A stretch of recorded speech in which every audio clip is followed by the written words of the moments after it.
Hi good evening. അപ്പോൾ നമുക്ക് ഇന്നത്തെ നിഫ്റ്റിയുടെ ട്രേഡിന്റെ ഡീറ്റെയിൽസ് നോക്കാം. ഇന്ന് മാർക്കറ്റ് ആക്ച്വലി ഓപ്പൺ ചെയ്തത് ഒരു സ്ലൈറ്റ് ഗ്യാപ്പ് അപ്പ് ആയിട്ടാണ്. മാർക്കറ്റ് ഓപ്പൺ ചെയ്തു, ഡൗൺ ആയി വന്നു. നമ്മളെ പ്ലാൻ എന്താണെന്ന് വെച്ചാൽ ഡേ ഹൈ സ്വീപ്പ് ചെയ്ത് റിവേഴ്സൽ കാണിക്കുകയാണെങ്കിൽ ഒരു ട്രേഡ് പിക്ക് ചെയ്യാനായിരുന്നു. മാർക്കറ്റ് അതിനുശേഷം അപ്സൈഡിലേക്ക് മൂവ് ചെയ്ത് വന്നു. ഈ 25,800 ആ റേഞ്ചിൽ നിന്ന് റിവേഴ്സ് ആവുന്നത് കണ്ടപ്പോഴാണ് നമ്മൾ ട്രേഡ് എടുത്തത്.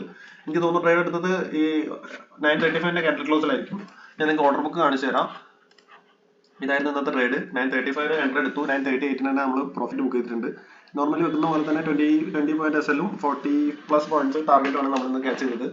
ഓൾമോസ്റ്റ് ഒരു 3,400 റുപ്പീസിന്റെ പ്രോഫിറ്റ് നമ്മൾ ഇന്ന് ബുക്ക് ചെയ്തു. വേറെ ട്രേഡ് ഒന്നും എടുത്തിട്ടില്ല. ഈ 3 മിനിറ്റ് കൊണ്ട് പ്രോഫിറ്റ് ബുക്ക് ചെയ്യുന്നത് കണ്ടിട്ട് ആരും ബ്ലൈൻഡ് ആയിട്ട് ട്രേഡ് എടുക്കാതിരിക്കുക. ഈ ത്രീ മിനിറ്റ് കൊണ്ട് 3,000 സംതിങ് ബുക്ക് ചെയ്തിട്ടുണ്ടെങ്കിൽ 3+ ഇയേഴ്സിന്റെ എഫേർട്ട് അതിന്റെ ബാക്കിലുണ്ട്.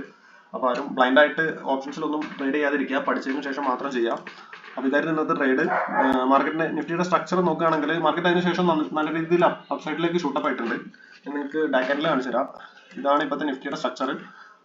ഇന്നലെ ഫോം ചെയ്ത് ബിയറിഷ് ക്യാൻഡലിനെ കവർ ചെയ്തുകൊണ്ടാണ് ഒരു ബുള്ളിഷ് ക്യാൻഡിൽ ഇന്ന് ഫോം ആയത്. കവർ ചെയ്തെന്ന് പറയാൻ പറ്റില്ല, ഈ വിക്ക് ഇപ്പോഴും പെൻഡിങ് ഉണ്ട്. അപ്പോൾ ഇതാണ് ഇപ്പോഴത്തെ മാർക്കറ്റിന്റെ സ്ട്രക്ചർ. Okay, thank you.